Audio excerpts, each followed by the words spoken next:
Hello, driver. In today's episode, we are going to review and discuss how to spot damage on your trailer, which was caused by the improper lift by railroad lift equipment.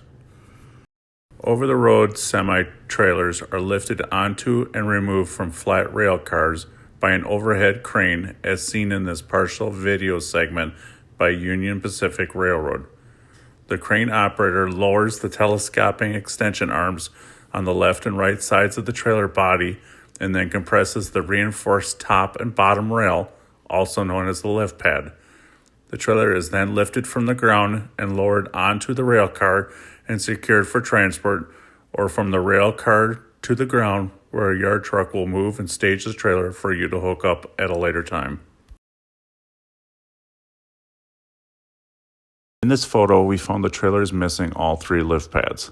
The top lift pad on the top of the trailer and the lower lift pads by the dolly legs and near the tandems on both sides of the trailer. This trailer is not railroad lift equipment ready and should not be offered for shipment till the lift pads are installed. In the next four photos, we see damage to the front rail and radius panels. In this photo, we see the trailer has an upper right crushed panel which may have breached into the inside of the trailer, allowing light, water, pests, etc. into the trailer and its cargo itself. Here we see the left upper frame rail crushed inward, and most likely the roof is bowed upward. Also, the middle upper rail closer to the right side is pushed inward too. In this photo, we see the right front upper rail and front panels damaged. Upon inspection of the inside of the trailer, you will most likely see light coming in from this area due to the exterior damage to the trailer. In this photo, we see the front lower frame rail is cracked due to the trailer being dropped down onto the ground and metal fatigue caused by road salt and debris. The next 7 photos will discuss the most commonly discovered rail lift damage found to the sides of the trailers. In this photo, we discover the left lower radius panel is sliced open. This type of damage will allow water to enter the inside of the trailer and damage any freight in this given area, or the customer to refuse to load the trailer due to the evidence of a damp and or wet floor. In these photos, we see common lower frame rail damage in the form of rips, cuts, dents, and cracks, and most likely found on or near the reinforced frame rail guards. Note, this damage can extend into the cross frame rails, so it is extremely important that if these types of damages are spotted, that you bend down and inspect the cross frame rails for any damage too.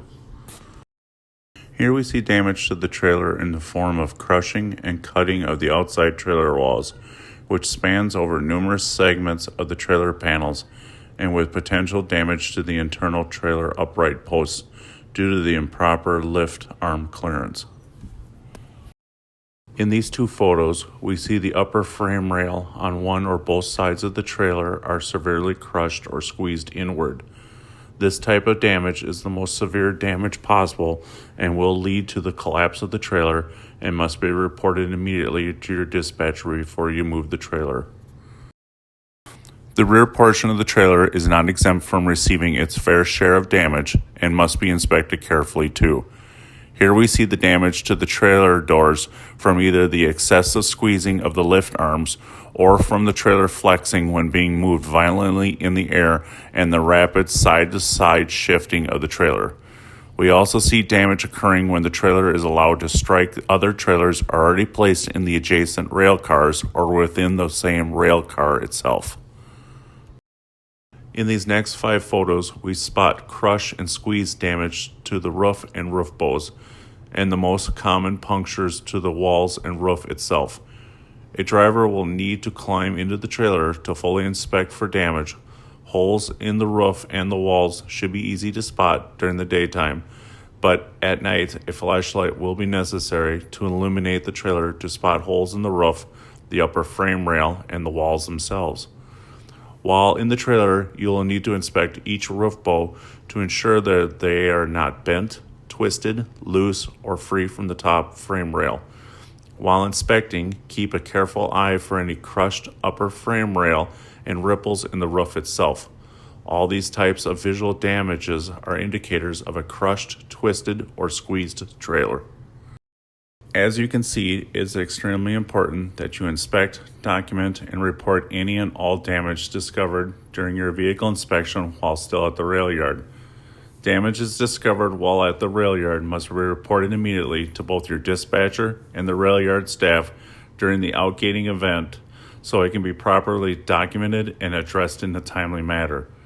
The rail yard policy is that the damage caused by the rail yard must be reported, repaired, and invoiced within the 90-day period from the date it leaves their yard, or it will not be reimbursed. This means that thousands of dollars of damage to one trailer may be an unnecessary or unplanned expense to the motor carrier due to you, the driver, not inspecting and reporting the damage immediately. Finally, you are the gatekeeper for the motor carrier and its equipment. We need each of you to continue to complete your pre-trip, in-transit, and post-trip inspections each and every time and spot any damages you discover to trailers immediately and report them to dispatch via a text message and preferably a photo text too. If you have any questions, please feel free to reach out to your dispatcher or the safety department, where we will be glad to talk to you more on this or any other topic or concern you may have. Please stay safe out there and have a great day.